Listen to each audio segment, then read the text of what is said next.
Terus aku tadi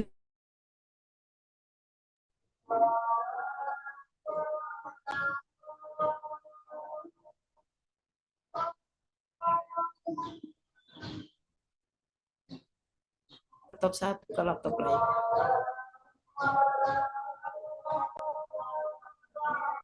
Anu,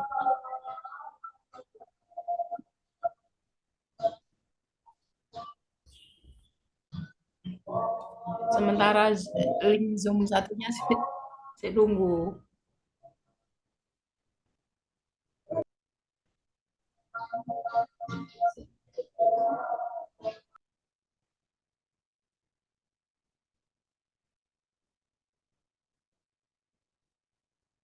Ya, karena aku wis sajane aku wis install ini lewat Google Drive. Tadi tuh dibuka di Google Drive itu bisa, cuman belum lengkap lah kok saya nggak ono, bingung saya.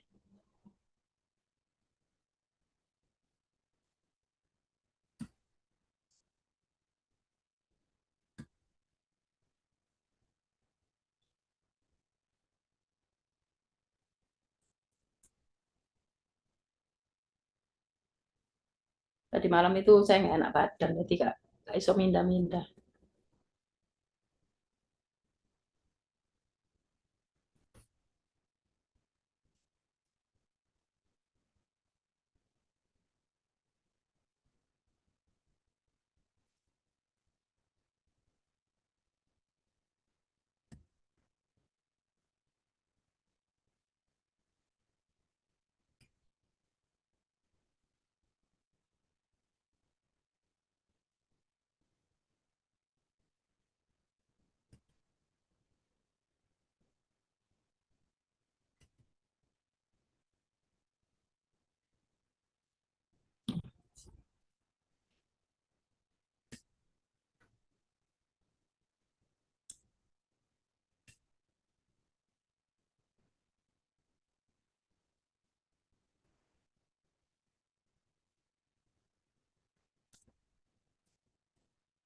Kemarin itu dari Bumira atau mungkin kelas sebelah ya, itu ada penawaran untuk apa? Untuk ada ujian perbaikan gitu ya. Tapi saya sampaikan ke Bumira kalau kalau kita sudah memberikan yang 50% tugas itu apakah masih itu ataukah kita kalau ataukah kalian memilih 30% tugas tapi nanti ada ujian perbaikan ataukah 50% tugas tanpa ujian perbaikan.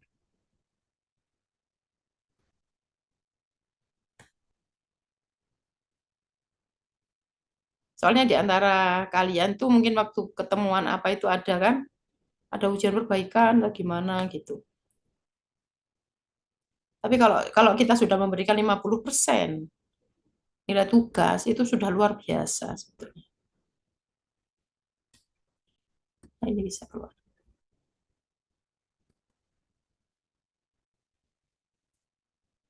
Mana kalau kalian dipilih? Tapi saya sih belum ngomong ke Bu Mira. Tapi kalau 50% tugas kemudian kita masih ada apa? Ujian perbaikan, maka waduh, kalian tinggal tidur saja sudah lulus. Ujian perbaikan pun sebetulnya nggak jamin lulus gitu. Gimana menurut kalian?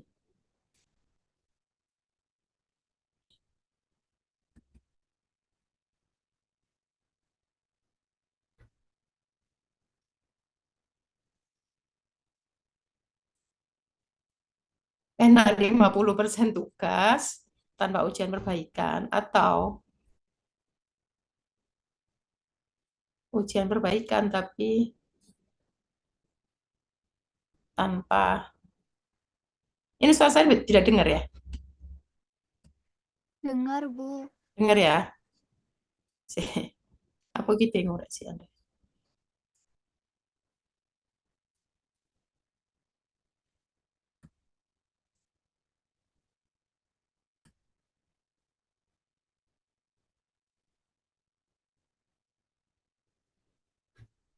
Kalian nggak punya pendirian apa gitu. Pilih itu apa? 30% tugasnya cukup 30% tapi nanti ada ujian perbaikan atau tugasnya 50% tanpa ujian perbaikan.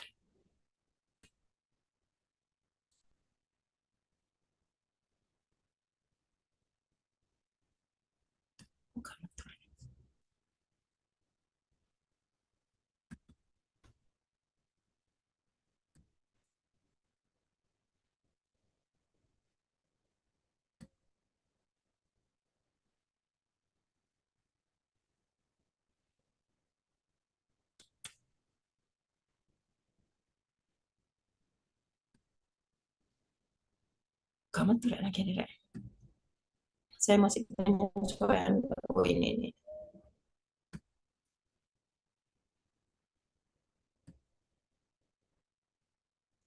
Kemarin bukan dasar-dasar sudah selesai ya dasar-dasar ya. Kemarin kalian sampai mana ya? Ini sudah kelihatan?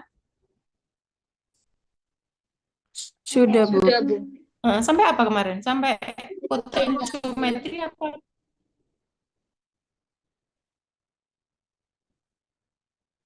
Waduh lali nih, Rek. Gimana? Sampai apa kemarin? Soalnya saya ngajar dua. Ngajar di satunya itu instrumennya S2. Isinya sama, mirip-mirip gini.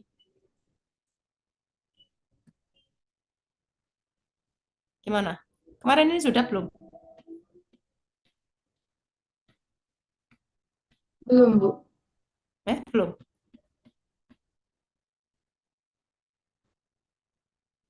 Tapi yang pendahuluan sudah ya? Pendahuluan? Aku lali ya, temenan, Rek. Ojo melok lali bisa, Rek. Pendahuluan sudah. Pendahuluan sudah, Ibu. Sudah selesai?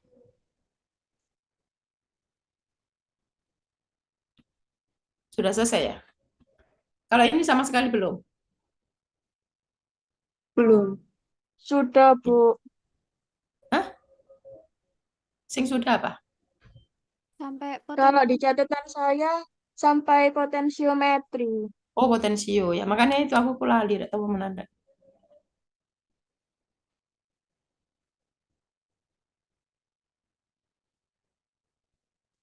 Karena saya mengajar dengan ini yang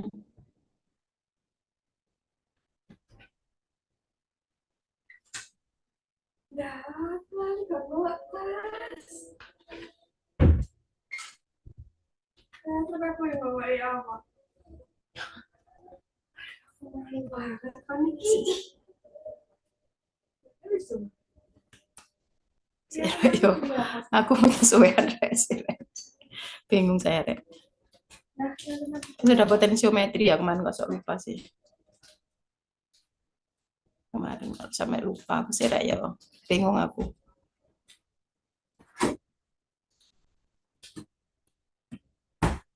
Bingung dengan laptop yang barusan saya ini pakai. NNN. Sibuk deh. Full screen. Nah, Rek, yo. Berarti potensiometri.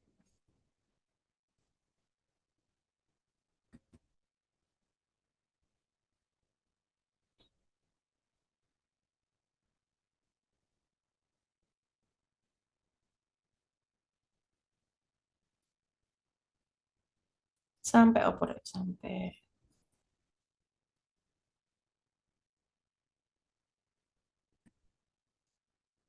Bu absennya sih ya, Rek. Soalnya nggak tahu ini kok saya itu kok angel kadang-kadang aku buka apa cyber itu sulit dengan ini yang sama ya SSO apa SO apa itu yang sama itu nggak ngerti kadang nggak masuk gitu loh, sulit. Tolong nanti difoto ya siapa yang hadir dan tidak. Saya dibantu. Kalau saya cuma 1 jam toh.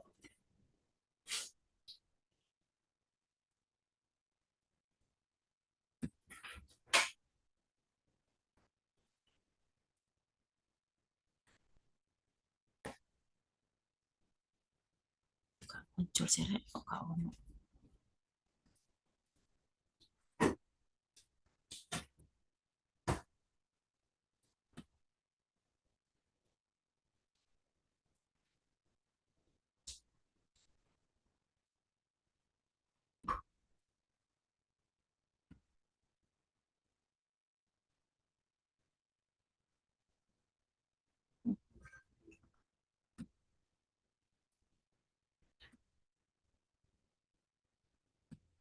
mau pikir, Rek?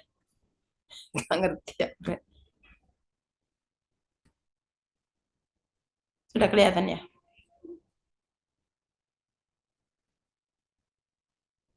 Sudah, Bu.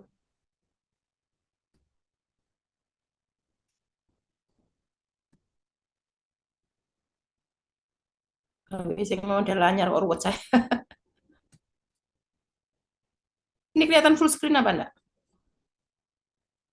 Full screen, Bu. Sudah full screen ya, cuma belum slideshow ya. Gimana ya? Kalau Nela bisa ini aja ya. Sampai mana? Elektroda ya? Iya, Bu, elektroda. Iya, Bu, AGC, elektroda perak. dilapisi AGCN. Gimana sih, Ki?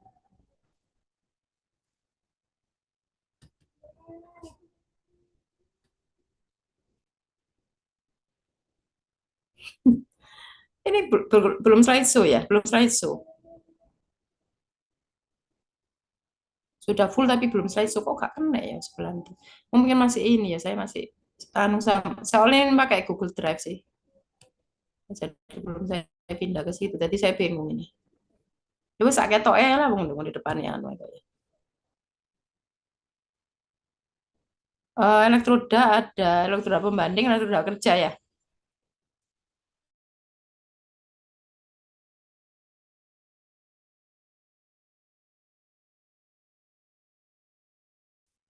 Elektroda pembanding, Mas Madita dong ya. Sudah ini. Oh ya sudah sini sampean ya.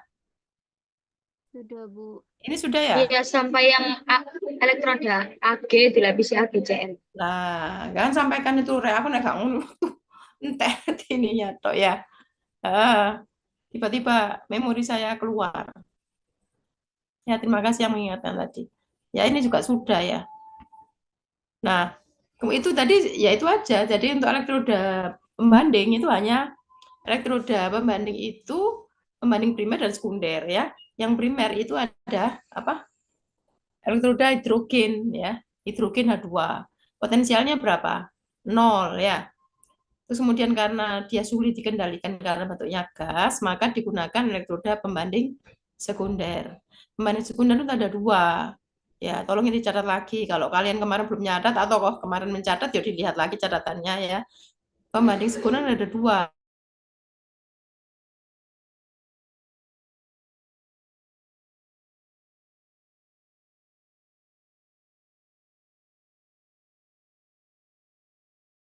Lagi AGL. Kalau kalian menyebutkan elektroda AG, elektroda pembanding itu harus lengkap. Tidak boleh menyebutkan AG atau hanya menyebutkan AGCL. Tidak boleh. Ya, jadi harus AG AGCL. Karena apa artinya? AG yang dilapisi dengan AGCL. Jadi nggak boleh menyebutkan hanya salah satu dari itu. Ya, dan itu bukan kalau itu salah satu itu dia berarti bukan pembanding. Ya, kemarin sudah pembanding. Jadi sudah biasa seperti itu. Ya, jadi elektroda pembanding harus lengkap penyebutannya. Jadi nanti kalau waktu praktikum kalian saya akan menanyakan elektroda pembandingnya apa. Kalian akan menyebutkan AG AGCL. Tidak boleh hanya menyebutkan AG saja atau CL saja. Strip artinya bukan atau. Ya, bukan atau. Ingat strip itu artinya bukan atau.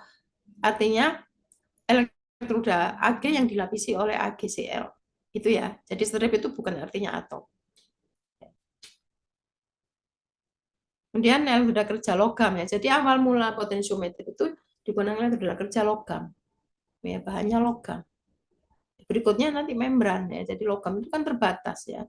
Jadi elektroda kerja elektroda jenis pertama untuk analisis kation, dan elektroda jenis kedua untuk analisis anion, dan elektroda jenis ketiga untuk analisis redox ya. Jadi yang membagi bukan saya ya. Jadi itu adalah sudah ahli elektrometri ya. Jadi yang membagi itu bukan saya pembagian itu ya. Jadi ada namanya jenis pertama untuk kation, jenis kedua untuk anion, yang ketiga adalah untuk analisis redox. Kemudian elektroda jenis pertama. Elektroda logam jenis pertama digunakan untuk penentuan aktivitas. Ya, jadi sebetulnya untuk elektrometri itu adalah aktivitas ion, jadi bukan konsentrasi. Cuma penyebutan aktivitas itu susah. Jadi nanti bagaimana aktivitas itu sama dengan konsentrasi, gitu ya. Elektroda logam jenis pertama digunakan untuk penentuan aktivitas kation, ya, jadi ion positif yang diturunkan dari logamnya. Contoh Elektroda indikator logam tembaga dapat digunakan untuk penentuan ion tembaga. Gitu ya. Jadi untuk analisis logam tembaga itu digunakan untuk analisis ion tembaga itu bisa digunakan kawat tembaga, itu maksudnya. Ya, jadi kalau kalian tuh mau menentukan kadar tembaga, ya itu bisa menggunakan elektroda tembaga, gitu maksudnya. Itu bisa. Ya, perak juga begitu. Jadi kalau kalian ingin menentukan ion perak, kalian bisa menggunakan logam perak. Gitu.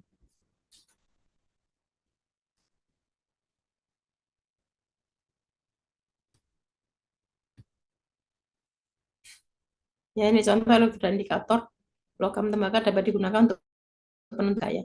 Reaksinya Cu2 plus 2 elektron menjadi Cu. Gitu. Jadi reaksinya terlihat. Ini adalah reaksi reduksi ya. Jadi dalam direct volt itu reaksinya adalah reaksi reduksi ya. Jadi kalau nanti kalian balik itu bisa saja nanti tergantung reaksinya mana yang dia kuat oksidasinya atau ke sebagai reduktornya gitu ya.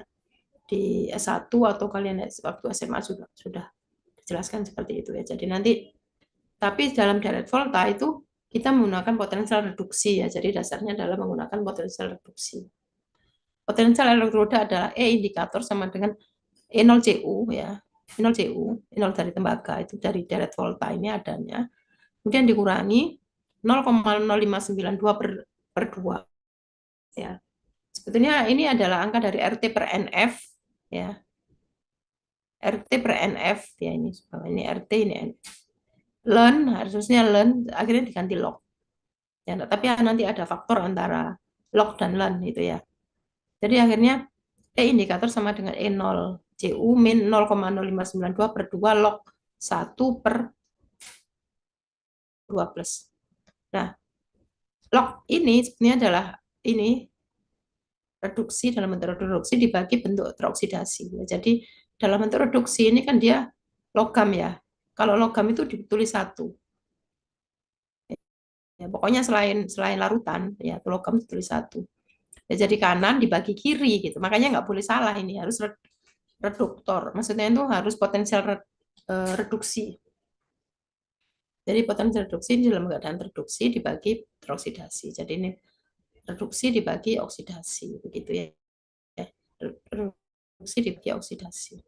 1 per aktivitas Cu2+. Gitu. Ini min. Ini min. Ya. Nah ini adalah pada suhu 25 derajat Celcius. Nah, 2 ini adalah elektron, jumlah elektron yang terlibat. Jumlah elektron yang terlibat. Jadi E0Cu itu dilihat dari direct volta. Dikurangi 0,0592 per 2 PCU. PCU itu artinya min log konsentrasi Cu. Ya, min log konsentrasi Cu.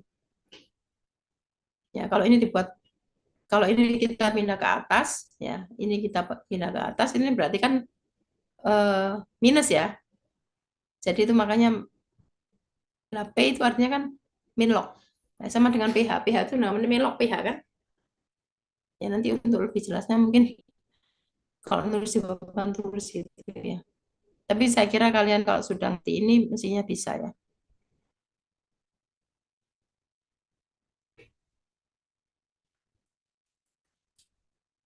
Elektroda jenis pertama tadi ya itu contohnya selain Cu adalah perak ya. Mekanisme timbulnya potensial pada antarmuka larutan.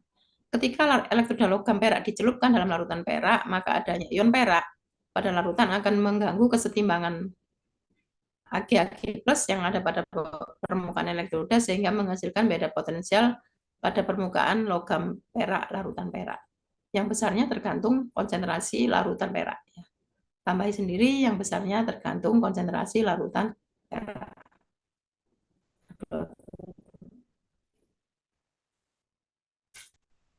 Ya, jadi di sini begini ya. Jadi ya, dalam logam perak itu ada keseimbangan. Ya, ini logam perak itu ada keseimbangan antara Ag plus dan elektron. Ya, jadi Ag plus itu ada keseimbangan menjadi Ag plus dan elektron. Kemudian dalam larutan ya, jadi ketika perak itu dicelupkan dalam larutan, maka adanya perak ini dapat mengganggu kesetimbangan logam perak. Ya, jadi ini logam perak, kawat perak itu, kemudian di sini larutan perak. Nah, elektroda itu dicelupkan begitu, dicelupkan ke dalam ini perak, kemudian ini larutan perak dicelupkan begitu, maka di situ akan terjadi gangguan kesetimbangan karena dalam larutan ini mengandung Ag, ya ada ion Ag, kemudian di dalam logam perak itu juga ada kesetimbangan ini, jadi ada Ag dan Ag plus serta E min ya. Maka Ag plus yang ada di dalam sini itu diganggu oleh yang ada di dalam larutan. Nah, gangguan kesetimbangan ini akan mengganggu kesetimbangan semuanya ini sehingga timbul beda potensial. Ingat ini nanti dalam ujian saya tanyakan. Tolong dicatat. Jadi nanti kalau ada pertanyaan bagaimana mekanisme timbulnya potensial pada permukaan elektroda, itu maka tolong dijelaskan seperti ini. Tapi entah saya nanti elektrodnya itu Cu, entah elektrodnya Ag atau elektrodnya adalah gelas, ya. Jadi gak persis ini, cuman ini akan saya tanyakan. Ya, sama semua itu prinsipnya seperti ini ya. Ketika elektroda itu dicelupkan, disebutkan namanya elektroda itu, kemudian terjadi gangguan kesetimbangan. Ya. Gangguan kesetimbangan, ini kan kesetimbangan, dan kesetimbangan ini harus reversibel sifatnya ya. Ditambah, di catatannya ditambahin di sini harus reversibel.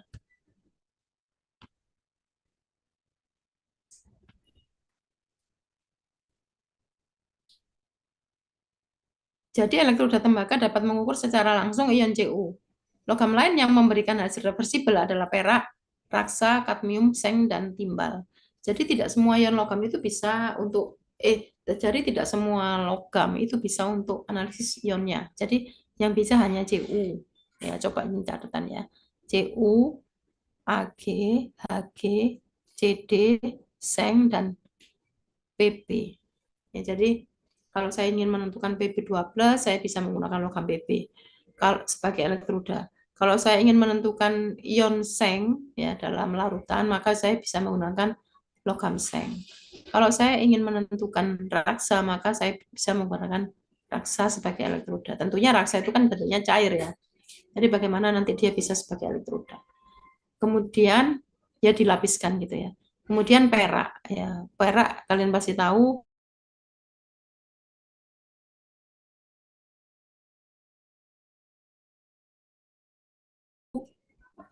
misalnya kawat perak bisa sementara besi atau ion yang lain itu uh, tidak bisa ya karena tidak memberikan reaksi yang reversibel. Sedangkan logam lain tidak menunjukkan reaksi oksidasi reduksi yang reversibel sehingga logam tersebut tidak dapat digunakan untuk mengukur ion-ionnya. Dengan elektroda tersebut, potensi pengukuran dipengaruhi oleh berbagai faktor, termasuk strain, deformasi kristal, luas permukaan, dan adanya lapisan oksida. Contoh logam yang berperilaku reversibel adalah ya irreversibel, maksudnya tidak bisa balik, adalah besi, W, Ni, Cu, dan Cr, dan banyak logam. Jadi yang bisa memberikan reaksi reversibel hanya ini saja ya, Cu, Ag, Hg, Cd, seng, dan timbal.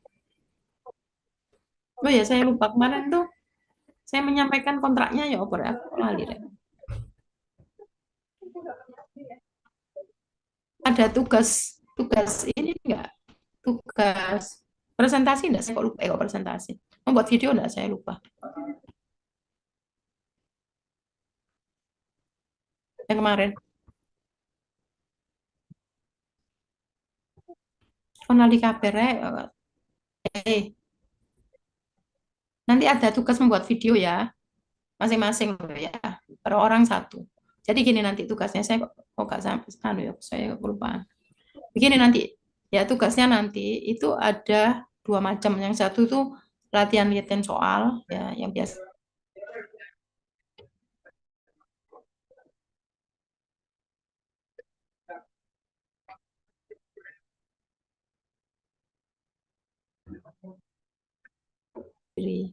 Tidak kelompok. Dan nanti kalian itu akan mempresentasikan apa aplikasi dari alat-alat yang nanti kalian akan pilih ya. nanti akan kalian pilih sebagai alat untuk analisis suatu analit gitu ya dalam aplikasinya. Jadi misalnya ada yang dapat untuk nanti akan kami bagi yang siapa yang dapat potensiometri, siapa dapat AS, siapa dapat volta begitu ya. Dan itu nanti kalian mencari jurnal atau bisa dalam kehidupan sehari-hari dipakai untuk apa alat itu. Itu misalnya AS, kalian mau menganalisis apa ya? Analisis merkuri atau apa tapi nanti ini ya.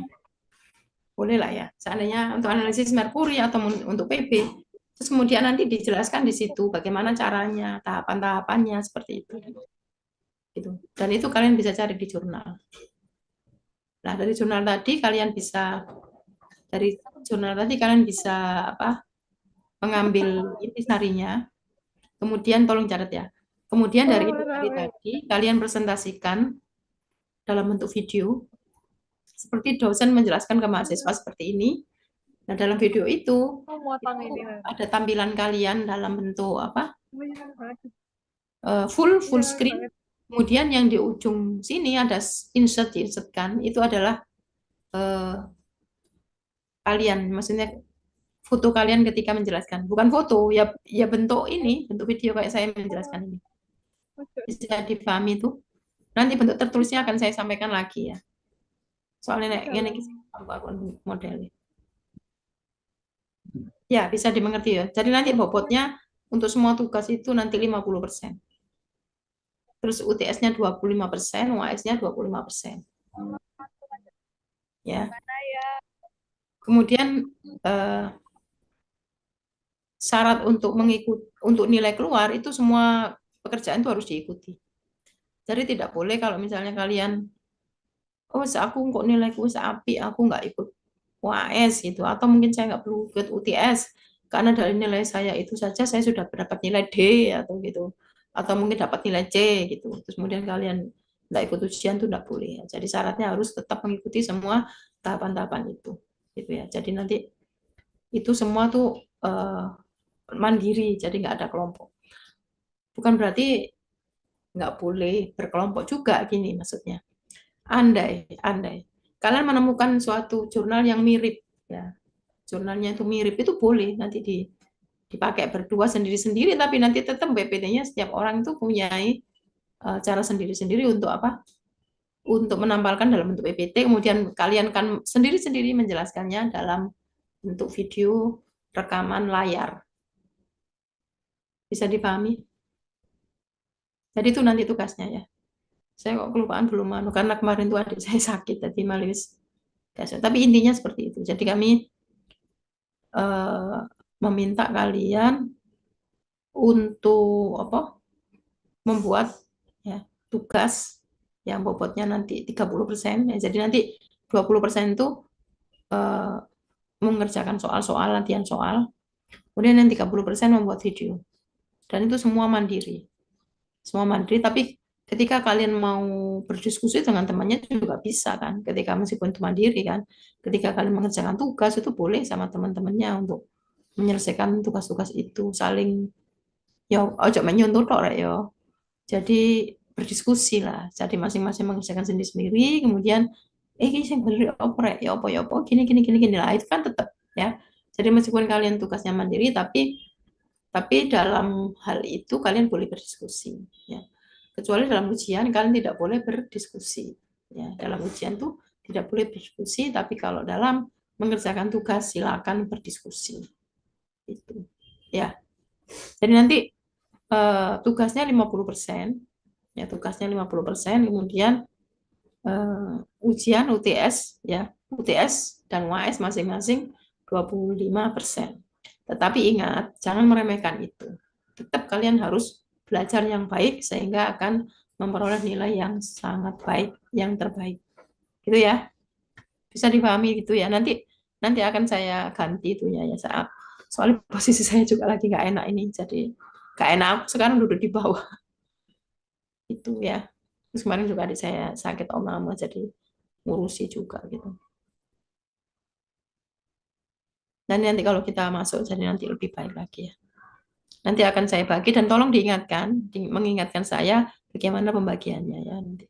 Mengumpulannya kapan? Mengumpulkannya itu sebelum UAS. Dan kalian lakukan segera saja kalau misalnya sudah bisa gitu ya. Tapi tentunya setelah ada pembagian ya.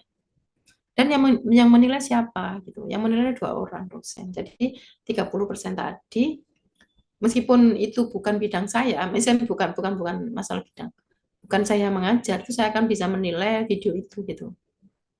Jadi nanti kalian tuh dibagi 2 kelompok juga ya. Mesti di kelompok besar, sebagian nanti untuk elektrometri, sebagian untuk apa?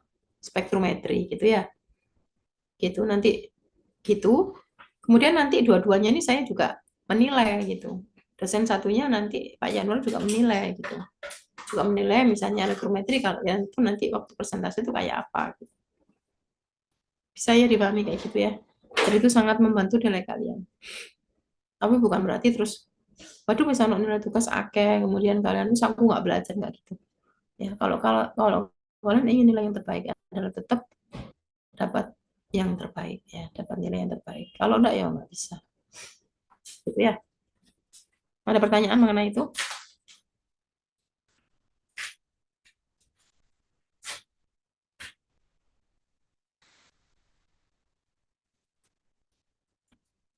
Ya itu tadi jenis pertama. Jadi jenis pertama itu hanya itu tadi, hanya CU ya, CU, PB, HG, CD, ZN, hanya itu saja ada 5 PB. Yang lainnya nggak bisa. Bisa dipahami itu ya.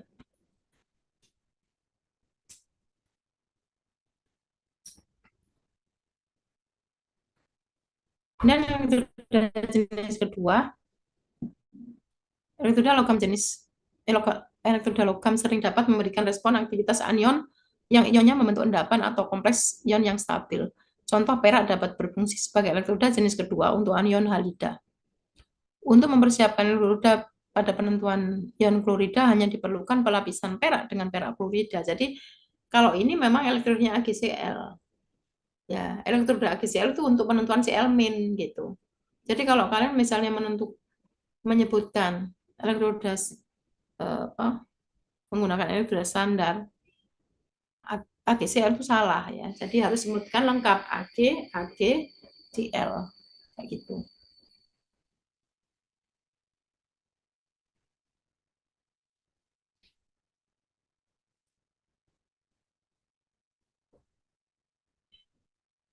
Jadi kalau kita menggunakan elektroda AgCl itu bisa untuk menentukan Cl- gitu. Ya, bisa untuk menentukan Cl-. Jadi reaksinya seperti ini, AgCl ditambah elektron menjadi Ag plus Cl- gitu ya. Ag plus plus Cl- kurang. Oh enggak, AgCl plus elektron menjadi Ag solid ya plus Cl-. Kemudian potensialnya adalah 0,222 min 0,0592 PCl ya. Ini maksudnya ini kenapa kok nggak ada pernya? Pernya itu per satu karena elektronnya satu ya. Elektronnya satu maka ini per satu. Seperti itu.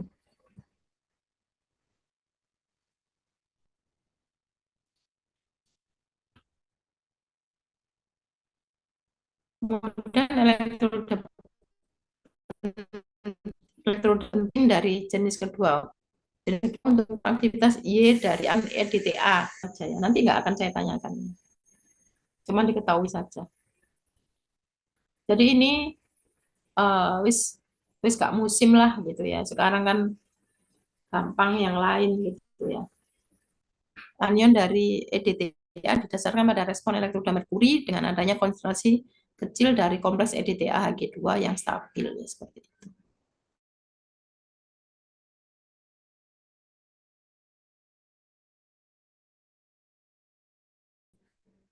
Nanti ujiannya nggak akan ditanya. Kita pakai AgCl dan itu bisa dipakai ya. Tapi yang untuk EDTA ini nggak perlu. Elektroda jenis ketiga, elektroda yang mampu merespon bagi sistem redoks. Misal elektroda yang bersifat inet, misalnya logam platina dan emas. Jadi nanti elektrodanya itu elektroda yang inet. ya, yaitu platina dan emas, ya. Karena sifatnya yang inert menyebabkan potensial yang timbul tergantung pada potensial dari sistem redoksnya dalam larutan di mana elektroda tersebut tercelup. Jadi yang bisa mengalami redoks itu adalah larutan itu sendiri gitu loh. Jadi elektrodanya itu tidak melakukan apa-apa, dia hanya bisa menyampaikan ke alat itu untuk dibaca gitu. Jadi elektrodanya itu nggak aktif ya, jadi dia itu inert. Ya, tapi yang aktif adalah ion-ion itu yang ada dalam larutan.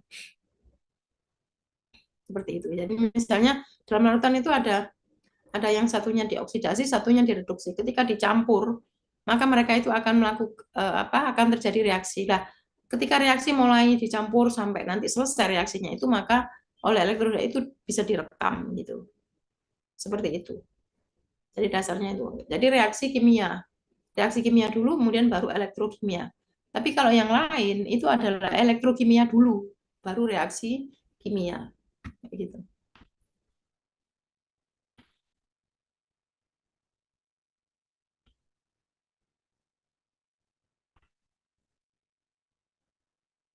Ada yang ditanyakan?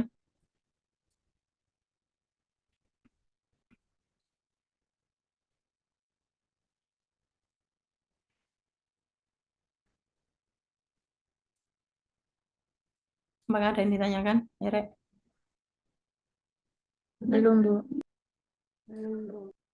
Wis jelas apa gak ngerti atau gimana? Insya Allah jelas, Bu. Jelas ya?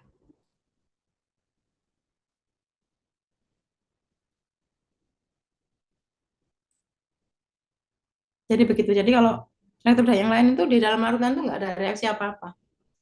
Adanya elektroda, maka dia akan terjadi reaksi. Akan terjadi pertukaran ion atau apa gitu. Tapi kalau jika ini elektroda inert, jadi dia harus ada reaksi dulu di dalam larutan itu. Ya, itu tadi elektroda logam. Selanjutnya adalah elektroda membran. Inilah elektroda yang berkembang, ya, yang sangat berkembang itu elektroda membran. Elektroda membran dikenal pula sebagai elektroda selektif ion, ya, mestinya kalian pernah dengar ya, atau itu ESI, ion selektif elektrod, atau ESI atau IC bahasa Indonesia, ion selektif elektrod bahasa Inggris ya. Kalau Indonesia ya elektroda selektif ion, gitu ya. Akhir-akhir ini elektroda jenis ini akhir-akhir ini elektroda jenis ini dibuat pula untuk penentuan molekul-molekul tertentu. Jadi awalnya itu memang untuk penentuan ion ya, tapi kemudian ternyata bisa dikembangkan untuk penentuan molekul, misalnya molekul glukosa, ya, molekul asam urat dan sebagainya ya.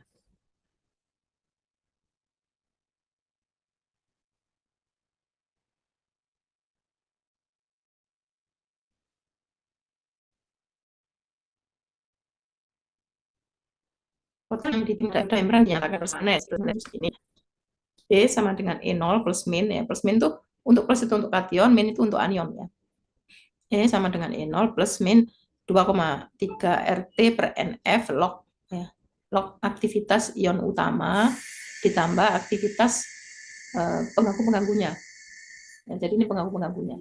Jadi sebetulnya yang memberikan potensial itu tidak hanya ion utama yang kita mau analisis itu, tapi pengganggu-pengganggunya itu juga memberikan potensial.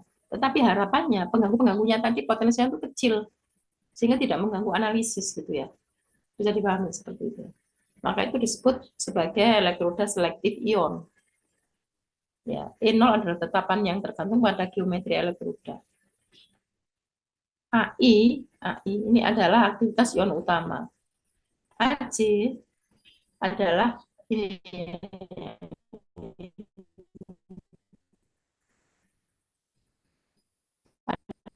adalah aktivitas ion pengganggu.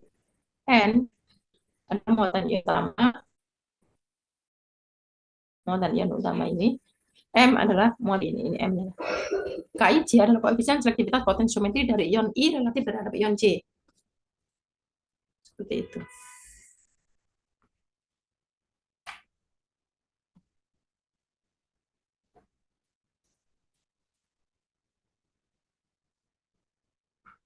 elektroda bermembran ya, yang tadi ya kita lanjutkan, ada dibagi menjadi 4, yaitu elektroda gelas, elektroda membran cair, elektroda membran padat, dan elektroda penunjuk gas. Ya, jadi ada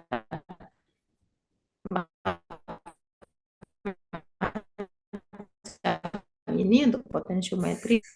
Yang pertama gelas sangat sangat terkenal, ini yang sudah gelas ini. Untuk apa? Menentukan pH. Jadi kalau kalian mau menentukan pH itu jangan keliru elektrodanya ya, jangan.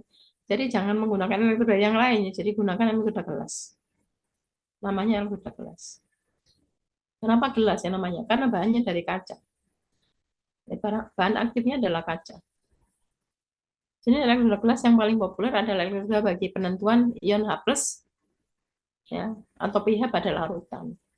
E sama dengan konstan plus 0,052 per N. N-nya itu H plus kan 1 ya, muatannya 1, maka ini 1. Ya, log aktivitas H plus. Gitu ya. Kalau pH itu adalah min log, ya, pH adalah min log, maka di sini tandanya jadi min. Ya. Ini tandanya jadi min. Terus kenapa min plus nanti? Kalau sudah di sana ya, ingatkan ya. Kalau kita minggu depan dalam kuliah kita yang offline nanti akan saya jelaskan di papan tulis kenapa untuk kation itu plus, kenapa anion itu min. Ya, kalau ini min karena memang pH itu min log. Maka ini buat min log tentunya ini min. Ya, rumus aslinya kan min sebetulnya ya. Rumus asli persamaan adalah min. Ya, tapi untuk potensial reduksi ya. Tapi kenapa bisa jadi plus ya, nanti akan saya jelaskan di papan tulis di sana. Tapi kalau kalian lihat YouTube saya itu ada ya. Kalau kalian yang memang pengen belajar lebih banyak, kalian bisa melihat YouTube saya. Judulnya seperti ini, kuliah ini.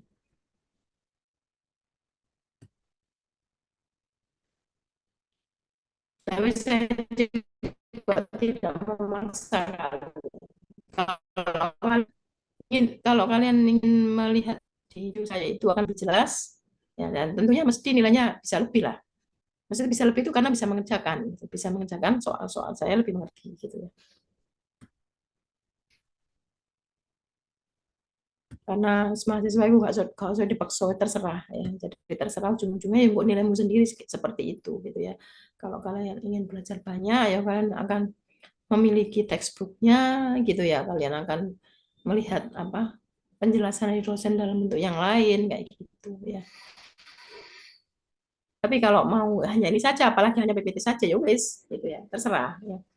Nilainya itu terserah sesuai usaha ya. Seperti itu. Kemudian contoh elektroda gelas adalah pH meter. Ya, pH meter itu adalah menggunakan elektroda gelas.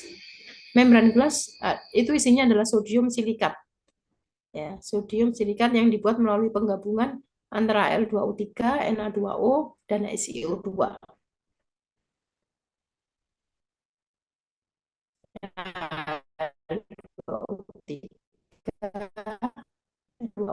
Yang di saya juga agak nggak.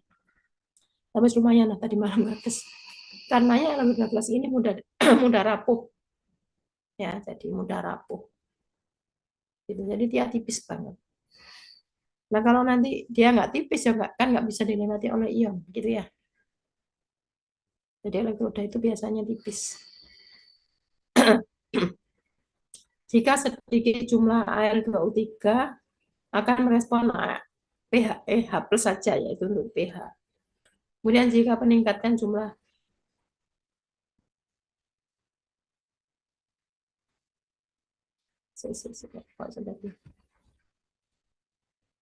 meningkatkan jumlah, kalau jumlah L2O3-nya meningkat, maka bisa merespon Na, Li, dan K.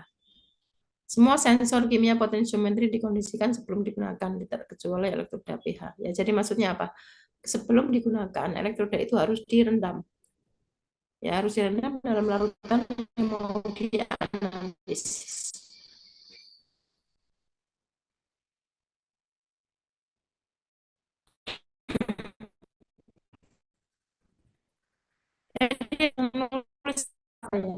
lima dan bisa.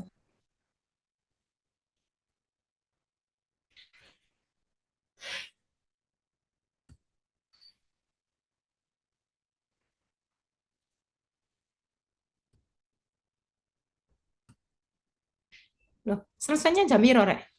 10.30 kan? Habis ya. 12.20, Bu. Hah? Mulainya jam berapa? 12.30 ya? Oh ya bisa. Habis ini kuliah apa? Nanti jam 1 ada apa? Ada apa? Kuliah. Mekanisme reaksi anorganik. Oh, ya bisa. Nanti kalau kita pas masuk aja saya anu ya. Ya kita lanjutkan minggu depan, ini sepertinya masuk semua ya. Atau ada satu orang yang menggunakan 2 device. Coba tolong difotokan ya. Nanti ada yang terus dikirim ke grup ya. Soalnya saya kok kangenan membuka itu. Yes. Akhirnya sampai sini. Selamat siang. Wassalamualaikum warahmatullahi wabarakatuh. Tolong difotokan ya. Iya, Assalamualaikum warahmatullahi wabarakatuh.